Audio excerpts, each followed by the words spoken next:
जैसा कि आप जानते हैं, भारत जोड़ो यात्रा ने आज 100 दिन पूरे किए हैं और आज 8वां प्रेस कॉन्फ्रेंस है राहुल जी का पिछले 100 दिनों में। पहले दैनिक भास्कर से सौरभ भट्ट। मैं दो शब्द बोल दूं? हाँ, I can start. Yeah. Okay, पहले राहुल जी कुछ बताइए।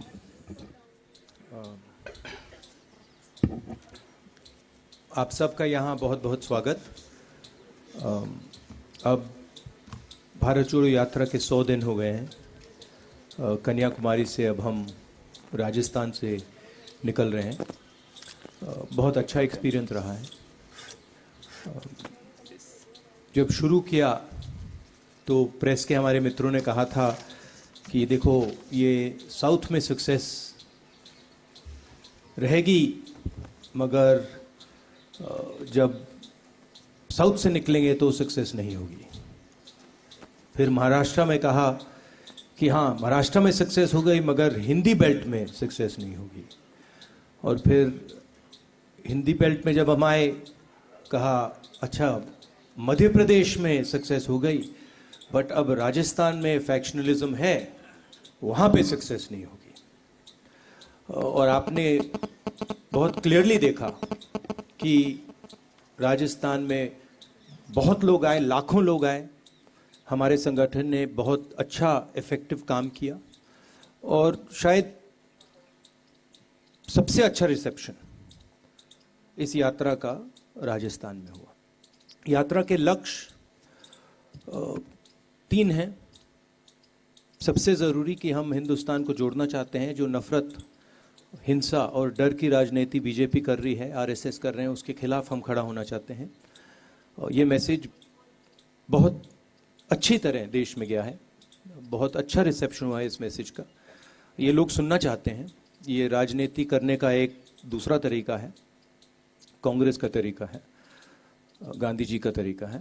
दूसरे 2 मैसेजेस हैं। एक जो बेरोजगारी बढ़ती जा रही है उसके खिलाफ, और दूसरा जो महंगाई और जो इनकम इनक्वालिटी हो रही है, जो चुने हुए लोगों को बहुत सारा फायदा मिल रहा है और हमारे जो किसान हैं, मजदूर हैं, छोटे दुकानदार हैं, युवा हैं, उनका नुकसान हो रहा है। तो ये हमारे 3 मुद्दे थे। अगर आप चाहते हैं मैं अंग्रेजी में बोल लेता हूँ या हिंदी में, ठीक है। अब आपके जो सवाल होंगे आप पूछ सकते हैं। दैनिक भास्कर के सौरभ भट्ट, माइक दीजिएगा जल्दी जल्दी, संक्षिप्त में प्लीज। नमस्कार सर।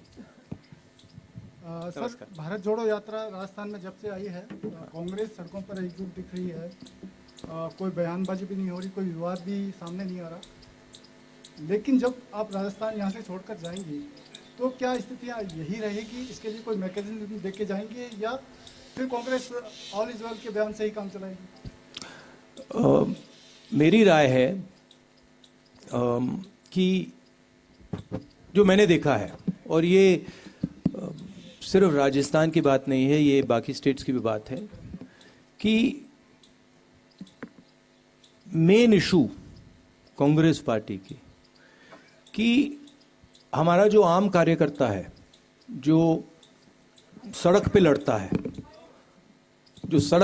है, जो लोअर लेवल का नेता है, उसको हमें पार्टिसिपेट करवाना है, उसको हमें जगह देनी है और उसकी बात हमें सुननी है। ये मेन इशू है। जो ये बयानबाजी की बात होती है, ये तो आप जानते हो, प्रेस वाले आप थोड़ा मज़ा मतलब अपने अखबारों में लिखना चाहते हो तो आप करते रहते हो। ये आपकी आदत है, अच्छी आदत है, इससे आपके अखबार बिकते हैं। मगर हमारा जो स्ट्रक्चर है उसमें बड़ी क्लैरिटी है, उसमें कोई कंफ्यूजन नहीं है। स्थान पत्रिका से शादाब अहमद। और दूसरी बात देखिए, हमारी पार्टी डिक्टेटरशिप की पार्टी नहीं है, जो फैशिस्ट पार्टी नहीं है। हमारी पार्टी में थोड़ी सी डिस्कशन हमें ठीक लगती है, कोई प्रॉब्लम नहीं है हमारे लिए। अगर अलग अलग विचार हैं तो कोई प्रॉब्लम नहीं है। और ये सिर्फ राजस्थान की बात नहीं है, हमारे हर स्टेट में ऐसा है, सेंटर में भी हमारा ऐसा ही चलता है। तो हम इस चीज़ को टॉलरेट करते हैं। ज़्यादा नुकसान नहीं होना चाहिए, तो अगर ज़्यादा नुकसान होता है तो हम एक्शन भी लेते हैं। मगर जनरली ये कांग्रेस पार्टी की विचारधारा है कि लोग, हमारे पार्टी के लोग अगर कुछ बोलना चाहें, हम उनको डरा कर चुप नहीं करते हैं। हाँ, और प्रेस वाले बोलना चाहे तो हम बिल्कुल नहीं डराते हैं, वो तो आप जानते हो। शादाब अहमद। राहुल जी, सबसे पहले तो 100 दिन पूरे करने पर आपको बधाई। और मेरा सवाल इसी से जुड़ा हुआ है। आप कन्याकुमारी से चले और राजस्थान तक आए, इसमें 6 स्टेट ऐसे हैं जिसमें कांग्रेस अपोजिशन में है, और राजस्थान ऐसा अकेला स्टेट है जहाँ पर कांग्रेस रूलिंग स्टेट है। तो इसमें आपको क्या अंतर देखने को मिला? आप लोगों से मिले हैं, वहाँ पर भी खूब लोगों से बातचीत हुई है, यहाँ पर भी आपके लोगों से बातचीत हुई है, जो स्कीम्स हैं उसको लेकर, और जो वहाँ पर जो अपोजिशन में जो भी चीज़ें थी उसमें क्या फ़र्क आपको महसूस हुआ है? सबसे पहले मुझे जमीन से एक बात समझ आई, और ये तमिलनाडु से लेकर राजस्थान तक, कि कांग्रेस पार्टी का जो कार्यकर्ता है, कांग्रेस पार्टी का जो सपोर्टर है, उसके कोई कमी नहीं है। लाखों करोड़ों लोग हैं, और सिर्फ हमारी पार्टी के लोग नहीं, मतलब आम नागरिक भी बहुत, मतलब कांग्रेस पार्टी से बहुत प्यार करते हैं। तो ये तो देखने को मिला हर स्टेट में। जो आपने कहा, जब हमने यात्रा शुरू की, मैंने भी सोचा था कि एक्चुअली जो केरला में हमारा संगठन है वो शायद बहुत मजबूत है, मगर उसके बाद मैंने सोचा कि केरला बेस्ट होगा। केरला के बाद कर्नाटका उससे बेहतर चला गया, और इंप्रूव करता गया। मतलब मध्य प्रदेश में जो हमें रिस्पांस मिला, महाराष्ट्र में जो रिस्पांस मिला, आप लोग दिखा नहीं रहे हो, वो तो आपके मतलब आपको करना पड़ रहा है, नहीं दिखा पा रहे हो, वो अलग बात है। बट भयंकर रिस्पांस है, इमोशनल रिस्पांस है, प्यार भरा रिस्पांस है सब जगह। यहां पे 2-3 योजनाओं के बारे में लोग मुझे कहते हैं, और आम नागरिक कह रहे हैं। एक ये जो चिरंजीवी योजना है, इसके बारे में काफी लोग कह रहे हैं कि ये बहुत अच्छी योजना है। दूसरा जो यहाँ पे शहरी मनरेगा शुरू किया है, शहरी रोजगार गारंटी स्कीम, उसके बारे में भी लोग काफी कह रहे हैं। और छोटी छोटी प्रॉब्लम्स हैं, तो चलते हुए लोग थोड़ी शिकायत करते हैं कि यहाँ पे बिजली नहीं आ रही है थोड़ी सी, या फ्लोराइड। आज लोगों ने मुझे कहा कि उनके गांव में फ्लोराइड का पानी है। तो ऐसी शिकायतें तो आती है, वो तो सब जगह आती हैं। तो ओवरऑल काफी अच्छा रिस्पॉन्स रहा है। नवज्योति से गुणेंद्र शर्मा। शिकायत नहीं है। नवज्योति से गुणेंद्र शर्मा।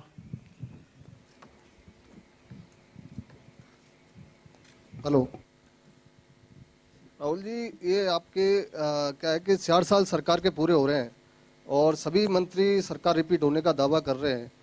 अभी जो हाल में घटनाक्रम हुआ, उसके बाद आपको क्या लगता है कि अब अगले 1 साल में सरकार रिपीट के लिए क्या किया जाएगा? और इसी में एक सवाल है, जयराम रमेश जी ने कल कहा, एक सवाल प्लीज, एक सवाल। बिना चेहरे के चुनाव लड़ेगी कांग्रेस। आपने सवाल कर दिया, सवाल का जवाब देंगे। आपने सवाल कर दिया, एक सवाल। तो देखिए, चुनाव का प्रेडिक्शन आप लोग करते हो, आप लोग जानते हो, मगर मैं आपसे ये कह सकता हूं कि यहाँ पे ओवरवेलमिंग रिस्पॉन्स रहा है, और हमारे जो कार्यकर्ता हैं उनकी मतलब अनबिलीवेबल स्ट्रेंथ है। जो मैंने पहले कहा, अगर हमने, जो हमारे कार्यकर्ता हैं, जो हमारे लोअर लेवल के लीडर्स हैं, उनका अच्छी तरह प्रयोग किया, तो हम चुनाव बहुत आसानी से जीत जाएंगे। जो लोग हमारे लिए काम करते हैं, जो लोग हमारे लिए लड़ते हैं, अगर उनको हमने सही जगह दे दी, तो यहाँ पे भयंकर जीत होगी, स्वीप होगा। तो वही मेन इशू है। राष्ट्रदूत से योगेश शर्मा। राहुल जी, आप कह रहे हैं रेस्पॉन्स अच्छा मिल रहा है। निश्चित तौर पर सड़क पर बहुत सारे लोग आपको देखने सुनने आ रहे हैं, लेकिन पार्टी के अंदर बहुत सारी अनिर्णय की स्थिति होती है। 80 दिन पहले आला कमान के निर्णय के खिलाफ जाकर समानांतर विधायक दल की बैठक होती है, उसमें प्रभारी के खिलाफ बयान दिए जाते हैं। आप 3 नेताओं को नोटिस देते हैं, 80 दिन बाद उस पर निर्णय नहीं होता। उसी दिन विधायक इस्तीफा देने गए थे, उन इस्तीफों पर कोई निर्णय नहीं होता। और सवाल कीजिए प्लीज, सवाल कीजिए। ये अनिर्णय की स्थिति कब तक रहेगी? कोई निर्णय की स्थिति नहीं है, बड़ा क्लियर है। ये आपको मतलब ये थोड़ा थोड़ा होता रहता है पार्टी में, हमारी पार्टी में होता है, कोई बड़ी प्रॉब्लम नहीं है, कोई कंफ्यूजन नहीं है। दैनिक भास्कर डिजिटल से गोवर्धन। अगर आप कंट्रोवर्सी चाहते हैं मुझसे पूछिए, मैं कंट्रोवर्सी करा सकता हूं आपके लिए, थोड़े आपके बिकेंगे अखबार, नो प्रॉब्लम। गोवर्धन जी, राजस्थान में इसी से एडजॉइनिंग सवाल है, राजस्थान में अगला चुनाव किसकी लीडरशिप में करेंगे या बिना चेहरे के जाएंगे, ये क्लियर कर दीजिए, क्योंकि बहुत सारे लोग भैया मैं कांग्रेस पार्टी का प्रेसिडेंट नहीं हूं, कांग्रेस पार्टी के प्रेसिडेंट खारगे जी हैं, आप ये सवाल उनसे पूछिए। निर्णय वाली बात है। आपने सवाल पूछा, मैंने सवाल का आपने सवाल का जवाब मिल गया फिर है। से दोहरा देता हूं, खारगे जी से पूछिए। टाइम्स ऑफ इंडिया जयपुर से जॉय चंद। सर मेरा क्वेश्चन है, ये कांग्रेस में क्या है कुछ नेता लोग बोलता है ये कोई नेता चला गया तो कोई फर्क नहीं पड़ता, the lot of attrition in the Congress, so what you are planning to stem this tide of people leaving Congress and joining other parties and BJP poaching them? Where is the tide? Last I heard, Congress won the election in Himachal Pradesh. You're not congratulating us for that. No, we are. How come you haven't said? How come you haven't said congratulations, Congress Party winning Himachal Pradesh? That you're not saying. That is only a drop in the ocean, actually. No? No, it's not. See, please don't underestimate what the Congress Party is. See what has happened, and with all due respect, you have been responsible for it. Is there Hindi mein? Hindi? English or Hindi? You asked the question. What do you prefer? English. So there has been a systematic defamation campaign, okay, run against myself for sure, and run against the Congress Party. And the press has participated willfully in this campaign. I don't blame you, but the idea that Congress Party is withering away, Congress Party is ineffective, Congress Party, this is all been preached by the BJP opposition and by the BJP, and you have played a part in putting this across. Let me be very clear. The Congress Party is an ideological party. It is the party that is ideologically opposed to the BJP. It is the party that is fighting the BJP on the ground. It does not compromise with the BJP. It has its principles. And of course, if certain people want to leave the Congress Party, they don't have the courage to face the BJP. They have been corrupt, and the BJP can apply pressure on them. They are welcome to leave. We don't want them. The more the merrier, right? What we need is people who are fighting the BJP, who believe in the Congress ideology, and who are standing firm against the fascism that is taking place in this country. That's what we need. So this idea that Congress Party is dying, this Congress Party, is finished. I mean, a lot of people have this fantasy, right? It's not true. It won't come true. Mark my words. The BJP is going to be taken down by the Congress Party. Okay? Thank you. जी राजस्थान से शशि मोहन। हिंदी में बोल दो। जी राजस्थान से शशि मोहन। बोल दे। देखिए ये जो अभी जो बोला, देखिए बीजेपी आरएसएस, ये इनका काम डिफेमेशन है। यही इनकी सबसे बड़ी स्ट्रेटजी है, यही इनकी सबसे बड़ी स्किल है। मुझे डिफेम किया और हर रोज ये कांग्रेस पार्टी को डिफेम करते हैं। और मैं आपको सच बताऊं तो इसमें प्रेस का भी रोल है, और मैं आपको गलती नहीं देता हूं। आपके मालिक हैं, आप पर दबाव डालते हैं, वो ठीक है, मगर ये कहना कि कांग्रेस पार्टी बिखर गई, कांग्रेस पार्टी खत्म हो गई, ये बिल्कुल गलत है। कांग्रेस पार्टी एक विचारधारा है, देश में बहुत जीवित है, लाखों करोड़ों लोगों के दिल के अंदर है, और यही पार्टी है जो बीजेपी के खिलाफ लड़ रही है, जो पीछे नहीं हटती है, आइडियोलॉजिकली लड़ रही है, और यही पार्टी बीजेपी को आने वाले समय में हरा के दिखाएगी। जी राजस्थान से शशि मोहन।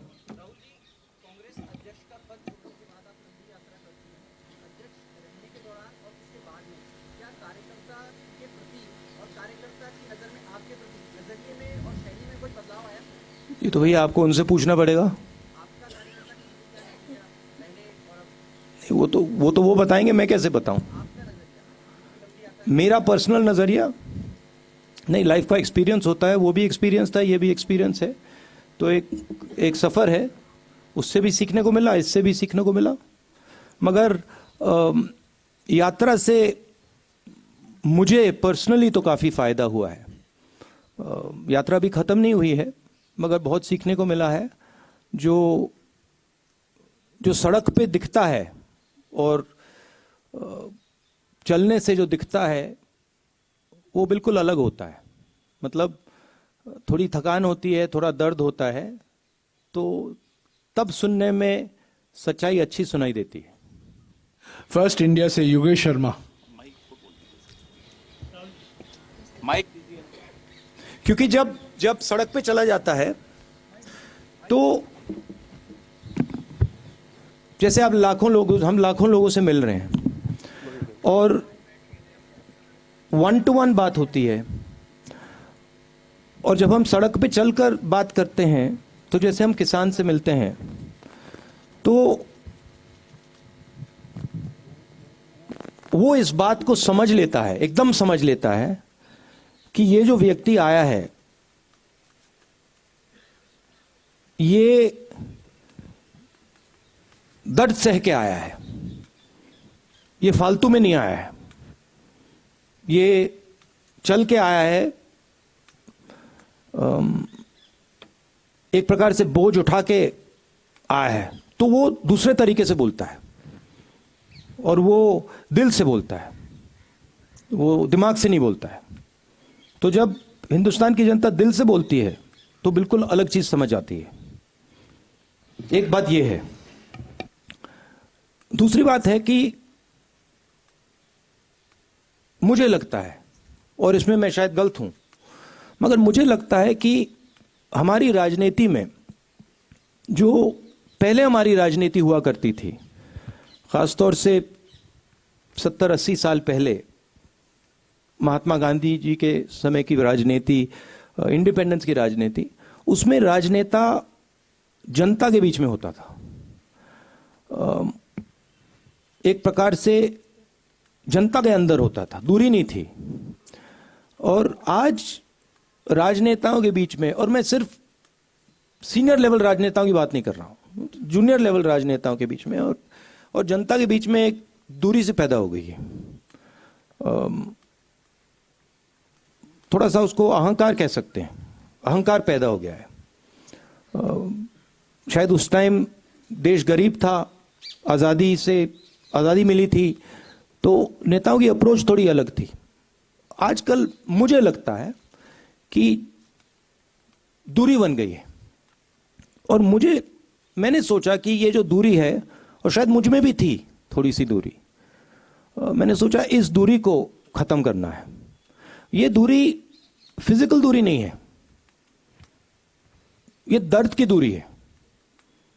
तो अगर हम दर्द नहीं सहेंगे, हम पास नहीं जा सकते, समझ नहीं सकते। तो यात्रा का यह भी लक्ष्य था, सिर्फ मैं नहीं, अब कांग्रेस पार्टी के बहुत लोग चले हैं, जनता के बीच गए हैं, और जनता का बहुत प्यार मिला है।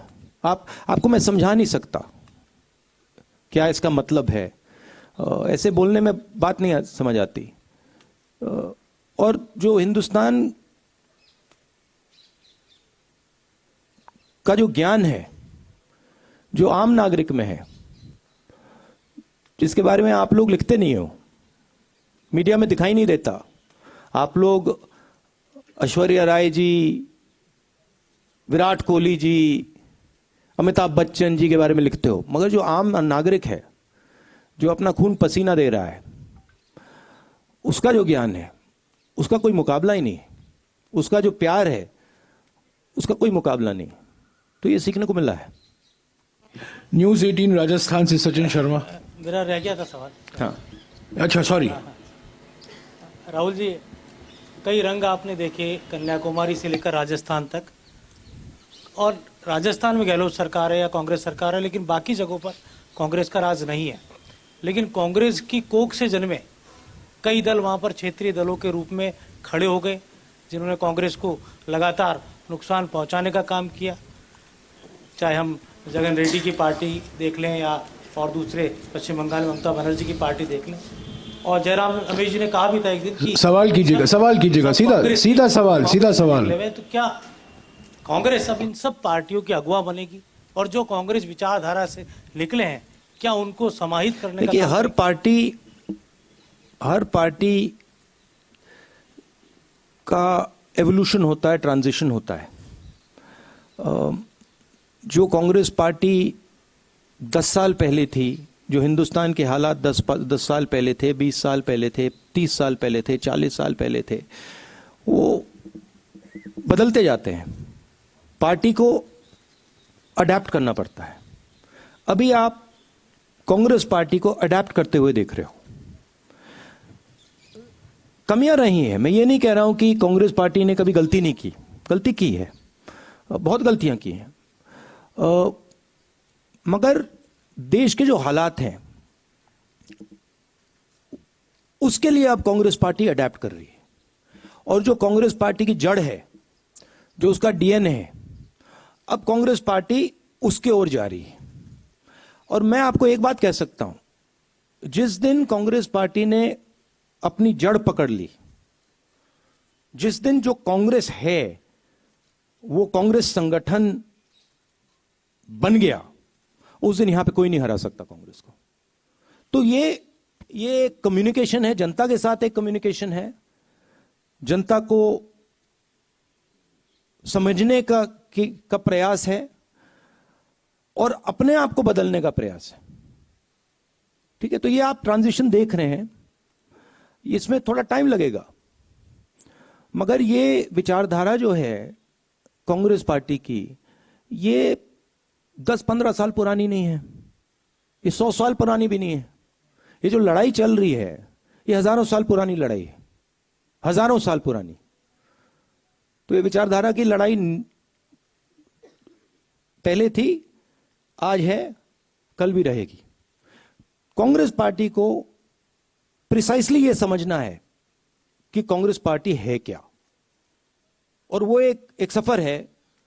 और हमारे लिए जो हो रहा है, मैं आपको बताऊं, ये जो बीजेपी आई है, जो आरएसएस आई है, सारे इंस्टीट्यूशंस को कैप्चर कर लिया है इन्होंने।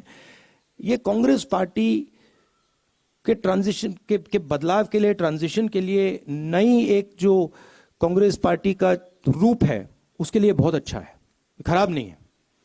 और जो हमारे सीरियस नेता हैं, जो कांग्रेसी हैं, उनको ये मालूम है और वो दिख जाते हैं, वो डरते नहीं हैं, वो दिख जाते हैं। न्यूज 18 राजस्थान से सचिन शर्मा। माइक दीजिएगा जल्दी यार,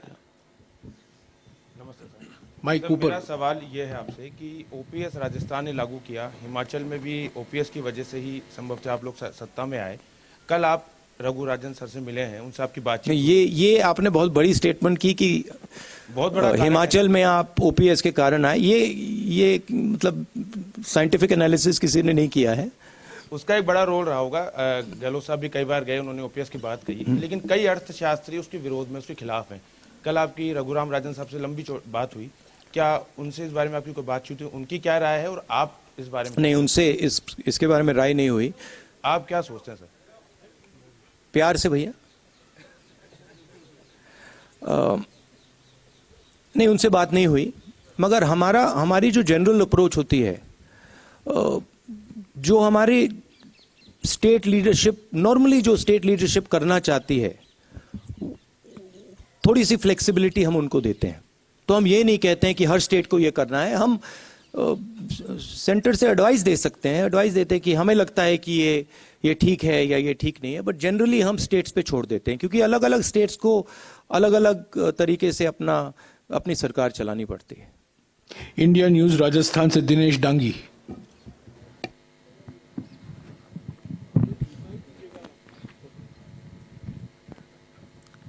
राहुल जी नमस्ते। राहुल जी, आप नमस्कार। लगातार कह रहे हैं कि ये मेरी यात्रा सियासी नहीं है, नया आप वोट मांग रहे हो। सॉरी, क्या? आपकी यात्रा सियासी नहीं है, मकसद 3 आपने बता रखे हैं। नहीं, ये मेरी यात्रा नहीं है भैया, कांग्रेस की, हाँ, जन की हो जाएगी जो भी, मगर मेरी नहीं है। Best of luck. लेकिन आप दिल से बोलते हैं, दिल का ही सवाल करते हैं, तो पब्लिक पूछ रही है ये आदमी क्यों घूम रहा है, इसको वोट नहीं चाहिए, राजनीति ये नहीं कर रहा, क्या फायदा मिलेगा? अल्टीमेटम जो मुद्दे आप उठा रहे हैं 8 साल से 2014 से, न मीडिया न मोदी सरकार सीरियस ले रही है, पब्लिक रिजल्ट दे चुकी है लोकसभा राज्यसभा में, तो वो कह रही है क्यों घूम रहा है? ये व्यक्ति इसलिए घूम रहा है क्योंकि इस देश में बीजेपी ने डर और नफरत फैला दिया है, और ये व्यक्ति इसलिए घूम रहा है क्योंकि वो डर और नफरत को मिटाना चाहता है। और ये व्यक्ति, ये पहला व्यक्ति नहीं है जो ऐसे घूम रहा है, ऐसे बहुत सारे व्यक्ति घूमे हैं, और ये हिंदुस्तान का इतिहास है। ये जो नफरत और डर से लड़ने का ये हिस्ट्री है हमारी, ये इतिहास है, और मैं पहला नहीं हूं और अंतिम नहीं होऊंगा। और ये मेरी यात्रा नहीं है, ये हिंदुस्तान के लोगों की यात्रा है, ये कांग्रेस पार्टी की विचारधारा की यात्रा है, और ये हिंदुस्तान को जोड़ने की यात्रा है। राजस्थान मीडिया से आखिरी सवाल है, पत्रिका टीवी से राहुल सिंह।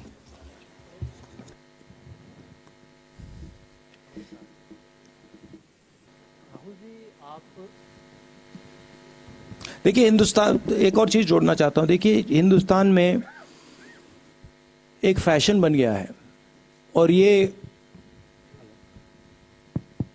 प्रेस वालों ने भी थोड़ा फैलाया है, बीजेपी आरएसएस तो फैलाती है, कि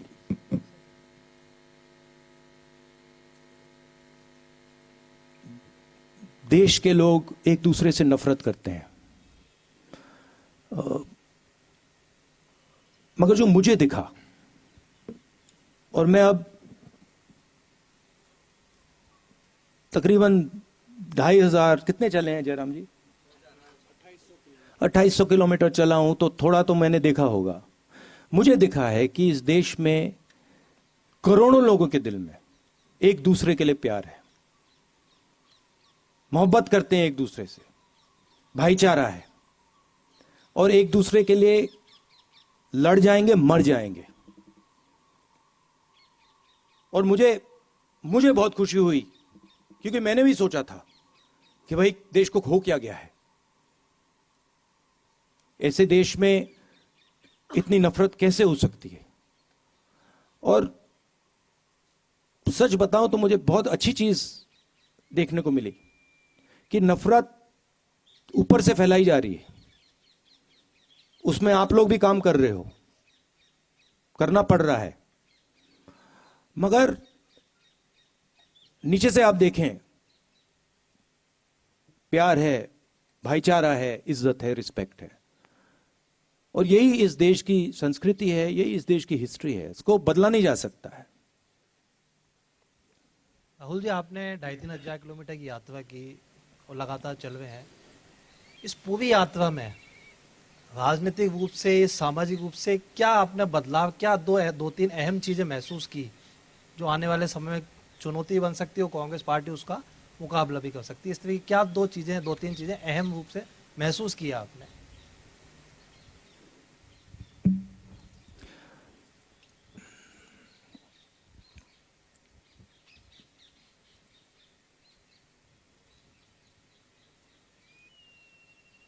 इस देश में आर्थिक अन्याय हो रहा है,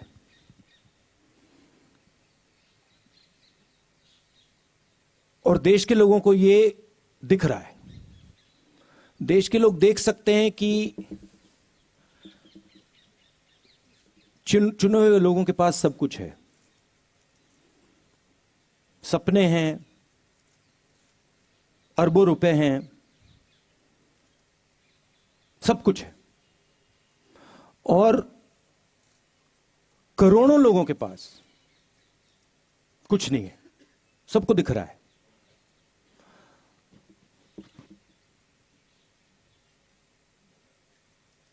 करोड़ों लोग हर रोज उठते हैं, कोई ना कोई सपना देखते हैं, और फिर उनका सपना टूट जाता है। युवा कोई इंजीनियर बनने की कोशिश करता है, कोई डॉक्टर बनने की कोशिश करता है, दिल में उनको सच्चाई मालूम है, जानते हैं। जैसे बहुत सारे युवा मुझसे कहते हैं, मैं पूछता हूं क्या कर रहे हो, आईएएस में जाना चाहते हैं। फिर मैं सवाल पूछता हूं, बेटा हिंदुस्तान में कितने लोग हैं? 140 करोड़। बेटा हिंदुस्तान में साल में आईएएस कितने लोगों को मिलती है? 150। क्या तुम्हें सचमुच में लगता है कि तुम आईएएस में जा सकते हो? चुप हो जाते हैं। तो इस देश में जो अन्याय हो रहा है, जिसकी ये रक्षा आप भी कर रहे हो, जिसको आप भी छुपा रहे हो, आप नहीं छुपाना चाहते हो मगर छुपा रहे हो, वो देश की जनता को दिख रहा है। और यही कांग्रेस पार्टी का काम है कि जो देश को जो विजन होना चाहिए,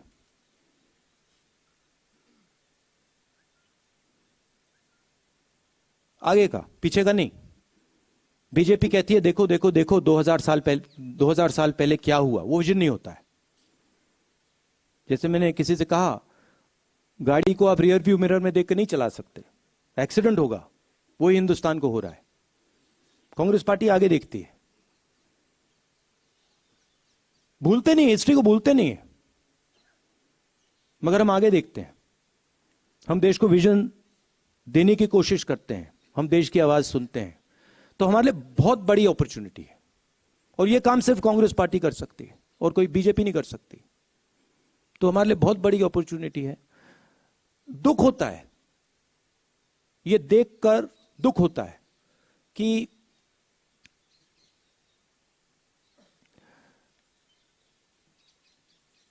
सौ लोगों के पास इतना धन है जितना 50 करोड़ हिंदुस्तानियों के पास है। एक तरफ 100 लोग, दूसरी तरफ हिंदुस्तान की आधी आबादी। उतना ही धन इनके पास, उतना ही धन इनके पास। पूरा हिंदुस्तान जानता है क्या हो रहा है। मैं हैरान हो जाता हूं कि लोग चुप रहते हैं।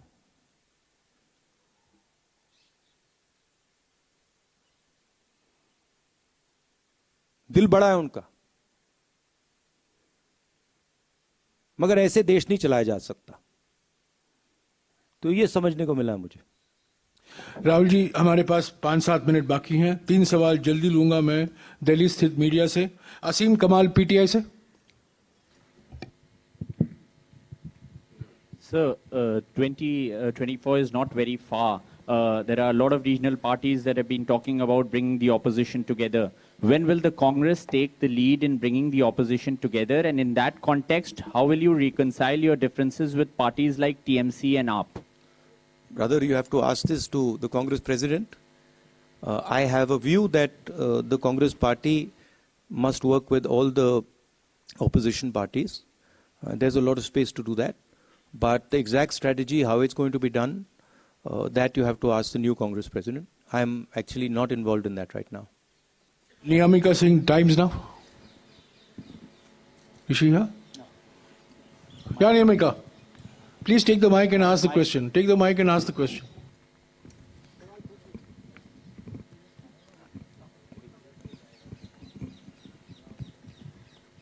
Hi, sir. Sir, my question to you is that after this successful completion of 100 days of Bharat Jodo Yatra, is the Congress party also planning to move from west to east in the country? अब देखते हैं, let us see. But you know, before I came to this press conference, I was having lunch with my friend here. And I said to him that I bet you that the press will not ask me a question on China. I said, मैं आपसे शर्त लगा लेता हूं कि press वाले आज सब सवाल पूछेंगे, आगे पीछे दाएं बाएं, यात्रा, सचिन पायलट, अशोक गहलोत, सब पूछेंगे, मगर चाइना के बारे में एक सवाल नहीं पूछा जाएगा। जिन्होंने 2000 स्क्वायर किलोमीटर हिंदुस्तान का उठा लिया, जिन्होंने हिंदुस्तान के 20 जवानों को शहीद किया, जो हमारे जवानों को अरुणाचल प्रदेश में पीट रहे हैं, मैंने कहा हिंदुस्तान की प्रेस मुझसे इनके बारे में एक सवाल नहीं पूछेगी। सच था, सच था। Vijay Lakshmi from India News. Vijay Lakshmi, mic दीजिएगा विजय लक्ष्मी जी को। ब्रदर, देश देख रहा है, ये मत सोचिए कि नहीं देख रहा है। राहुल जी, विजय लक्ष्मी इधर। राहुल जी, मैं चाइना पर ही पूछना चाह रही थी। अब आप पूछ रहे हैं चाइना पर? नहीं राहुल जी, मैं पूछ रही है। नहीं, मैं चाइना पर ही पूछना चाह रही थी, पर अपनी बारी का इंतजार कर रही थी मैं, क्योंकि एक ऑर्डर है प्रेस कॉन्फ्रेंस का, क्योंकि पार्लियामेंट में आप से मुलाकात नहीं हो पाती है। भारत जोड़ो यात्रा में आप हैं, आपकी पार्टी उठा रही है ये मसला हाउस में, लेकिन सरकार की तरफ से कहा जाता है 1 इंच भी कोई हमारी जमीन का नहीं ले सकता है, लेकिन उसके बावजूद इस तरह की घटनाएं हो रही हैं। आपको लगता है अप्रोच में कुछ चेंज करने की जरूरत है? मुझे जो दिख रहा है,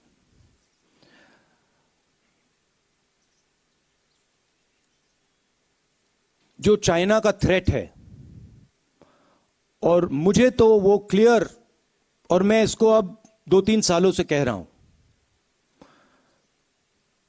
वो बिल्कुल क्लियर है, और सरकार उसको छुपाने की कोशिश कर रही है, सरकार उसको इग्नोर कर रही है, मगर उस थ्रेट को ना छुपाया जा सकेगा और ना इग्नोर किया जा सकेगा। उनका पूरा प्रिपरेशन चल रहा है, उनका लद्दाख की साइड और अरुणाचल की साइड पूरा ऑफेंसिव प्रिपरेशन चल रहा है। हिंदुस्तान की सरकार सोई हुई है, इस बात को हिंदुस्तान की सरकार सुनना नहीं चाहती है, मगर उनका प्रिपरेशन चल रहा है, और प्रिपरेशन युद्ध का है। प्रिपरेशन कोई इंकर्जन का नहीं है, प्रिपरेशन युद्ध का है। अगर कोई भी इन बातों को समझता है, अगर आप उनका वेपन्स का पैटर्न देख लें, वो क्या कर रहे हैं वहां पे, वो युद्ध की तैयारी कर रहे हैं, और हमारी सरकार इस बात को छुपाती है और इस बात को शायद एक्सेप्ट नहीं कर पा रही है। हो क्यों रहा है? क्योंकि हिंदुस्तान की सरकार इवेंट बेस्ड काम करती है, हिंदुस्तान की सरकार स्ट्रेटेजिकली काम नहीं करती है, इवेंट बेस्ड काम करती है। वो सोचते हैं कि भैया यहां पे एक इवेंट करो, यहां पे एक और इवेंट करो, मगर जब आप इंटरनेशनल रिलेशंस की बात होती है, जियो स्ट्रेटेजी की बात होती है, वहां पे इवेंट काम नहीं करता है, वहां पे शक्ति काम करती है। तो मैंने 3-4 बार बोला है कि सावधान रहना चाहिए, जो हो रहा है उसको समझना चाहिए। उनकी बयानबाजी आती रहती है, मैं देखता हूं एक्सटर्नल अफेयर्स मिनिस्टर बोलते रहते हैं, कहना नहीं चाहिए, मगर शायद उनको थोड़ी अपनी समझ गहरी करनी चाहिए। आखिरी सवाल राजदीप सरदेसाई, इंडिया टुडे से। Mr. Gandhi, thank you very much for addressing the press conference. It's good to have leaders who take questions from the press. And we were going to ask a question on China as well. No, you were not. No, we had it. Moshmi and I had discussed it, but that's okay, sir. No. Of course. That's okay. After I said it, of course, now suddenly the questions will come. No. Anyway, we don't need to get into it. Sir, you started your press conference by saying that you believe the yatra has been a success as it's gone from Kanyakumari into North India. Can you define for us what Rahul Gandhi believes is the success of a yatra? Because only last week, you lost an election in Gujarat badly, you won an election in Himachal. Is electoral success one of the criteria for you when you say success of the yatra? And what next for you after this yatra, Rahul Gandhi ji? Are you building towards 2024? Is that also part of this yatra's journey, sir? Look, there is a particular vision of this country that the RSS and the BJP propose. There's a particular path that they believe this country should take.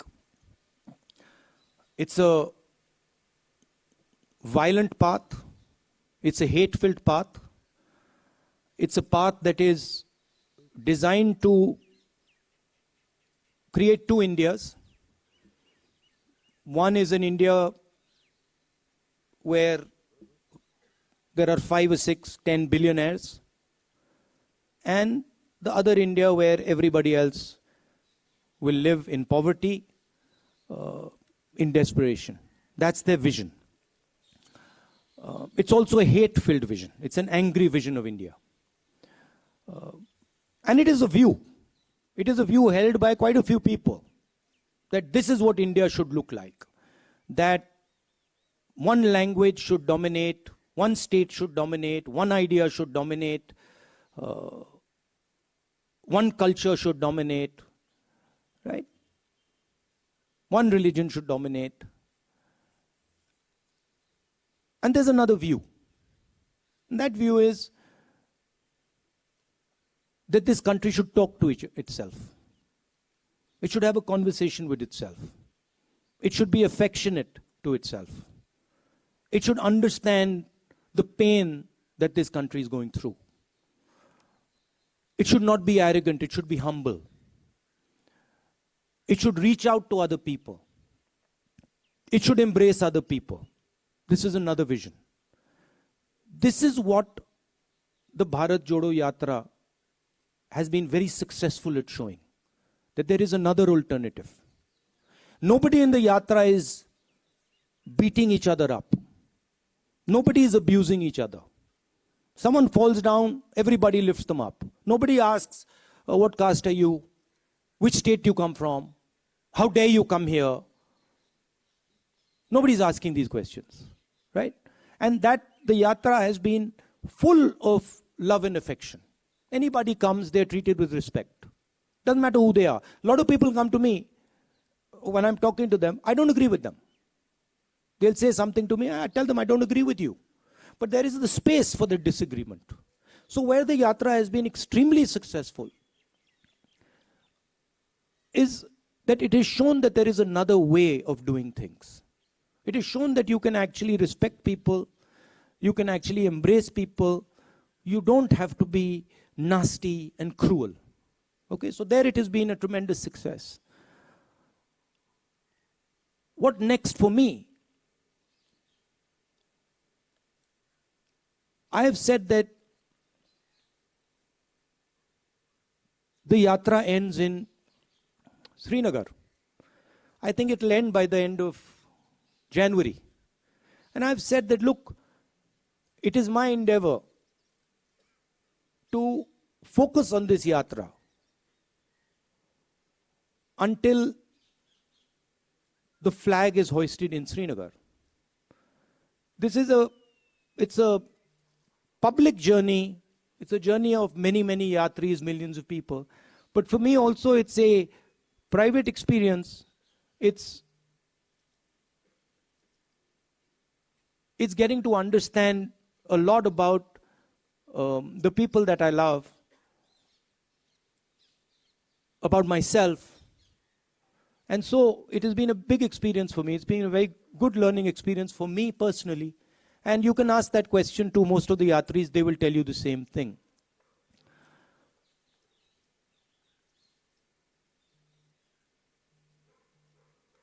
One of the reasons the BJP wins elections, I mean, there are multiple reasons, right? There is that they have huge amounts of money. They use the institutions of the country. They pressurize and threaten people. Those things, those tools are not available to us. We don't want to use them.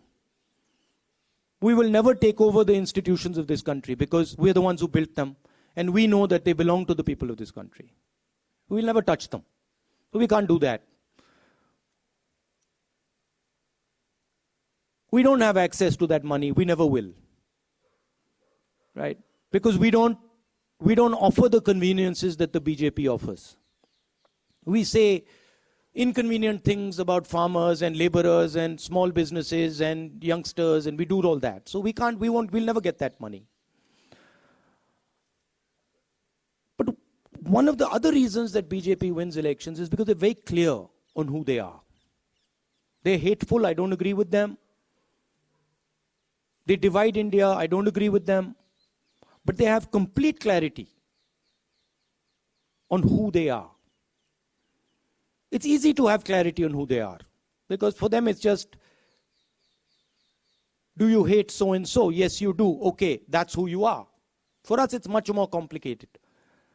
But the day the Congress party understands in depth who it is and what it stands for, it will win every election that it faces. Okay? There is also the matter of fighting elections operationally, which we are getting better at. Himachal Pradesh election, we faced the full money of the BJP, the full organizational capability of the BJP, we beat them. And frankly, if in Gujarat the AAP hadn't been put up as a proxy and hadn't been used to target the Congress party, we would probably beaten the BJP there as well. So we are learning, but we are different than the large number of opposition parties. We work with them, we appreciate them, we believe they're important, but we're different. And the way we're different is we represent a national ideology. We represent a vision for the country. None of the regional parties can represent a vision for the country. They can represent a vision for a community or a vision for a state, but they cannot represent a vision for the country, right? And what we're competing with is a vision that the BJP is proposing for the country. So the space of the Congress party will always be there. The people who believe in the Congress party will always be there. Let me finish. The people who believe in the Congress party will always be there. It's a question of getting them excited, getting them motivated, and getting them to believe in what they stand for, which the Yatra has been very, very good at doing. No, Rajdeep, no supplementary, please. So no supplementary. Rajdeep, no supplementary, please. Okay, you're not thinking of 2024. शुक्रिया राहुल जी, शुक्रिया राहुल जी, राहुल जी शुक्रिया आपके आने के So you're पहले. not thinking of 2024 or No supplementary, please. Please respect the rules that have been set. I have informed you the rules. See, the point is, see, I understand. Look, No supplementary. आप बार-बार पूछते हैं. I'll just answer आप that. बार-बार पूछते हैं. आप चुप रहिए. I'll answer the. चुप रहिए आप. आपको पहले मिला था तेलंगाना में, आप हरियाणा में आइए. आप हरियाणा में आइए. अगले प्रेस कॉन्फ्रेंस में आप हरियाणा में आइए. नहीं, मैं आपको करवा दूंगा. पहला आपको देंगे. अरे आप बार-बार पूछते हैं राहुल जी. यार धमकी देते रहते हैं आप. Okay. Friends, everybody friends. Rahul one जी, second. Now, राहुल जी समय हो चुका I है. just want to say one thing to Okay, Rajiv. okay. See, the point is that these questions are meant to distract, right? They're meant to take the press conference to a different place. I've got enough experience now. I'm not going to fall for it, right? And I'm not going to actually indulge in helping you take the press conference to a place where I don't want it to go. Thank you. Thank you. Rahul ji आप यहाँ photo लीजिएगा. तो ये press conference जिसमें कई सवाल पूछे गए मीडिया के द्वारा, कई ऐसे सवालों जिनमें जवाब राहुल गांधी ने दिया कि हाँ, कहीं ना कहीं कांग्रेस की गलती रही है, कमियां रही हैं. तो दूसरी तरफ ये भी कहा कि जब जमीन पर उतरते हैं तो बहुत कुछ देखने को मिलता है, सीखने को मिलता है, और ये जमीन से कहीं दूर हो गई थी, क्योंकि कांग्रेस वो पार्टी जो हमेशा जमीन से जुड़ी, वो उन लोगों के लिए हमेशा काम करती रही जो आखिरी छोर तक या निचले तबके से या फिर ऐसे लोग हैं जिन्हें बहुत जरूरत होती है, चाहे बेसिक्स हो उनकी. ऐसे में कांग्रेस पार्टी अब एक बार फिर से कोशिश उन्हीं लोगों से जुड़ने की कर रही है, और इसके लिए जरूरी होता है कि आप जमीन पर जाएं, यानी कि उन लोगों के बीच में जाएं जिन्हें जरूरत है, क्योंकि कई ऐसे मुद्दे और लगातार उन मुद्दों को उठाते हुए राहुल गांधी, चाहे वो महंगाई से जुड़ा हो, बेरोजगारी से जुड़ा हुआ हो, उन तमाम मुद्दों को राहुल गांधी अपनी इस यात्रा में जो केंद्र सरकार है उस पर पर वार करते हुए नजर आते हैं। लोगों से पूछते हैं कि क्या बेरोजगारी से परेशान है, महंगाई से दिक्कत आ रही है, कितनी दिक्कतें हैं, क्या कुछ अभी वो विजन देखते हैं, क्या कुछ वो सोचते हैं कि आने वाली सरकार कैसी हो, क्या एक्सपेक्टेशंस होती हैं। उन तमाम चीजों को राहुल गांधी समझ रहे हैं, लोगों से जान रहे हैं और यही जरूरत एक समय पर किसी भी पार्टी की होती है और उसको माना राहुल गांधी ने अपनी प्रेस कॉन्फ्रेंस में कि अब कनेक्शन की जरूरत कांग्रेस पार्टी को है और जो विचारधारा कांग्रेस की रही है उस विचारधारा को जन जन तक पहुंचाया जाएगा। हम जनता के लिए सड़क पर निकले हैं, राहुल गांधी ये कहते हुए नजर आए और उन्होंने कहा राजस्थान को लेकर भी कि कोई इस तरह की स्थिति नहीं है।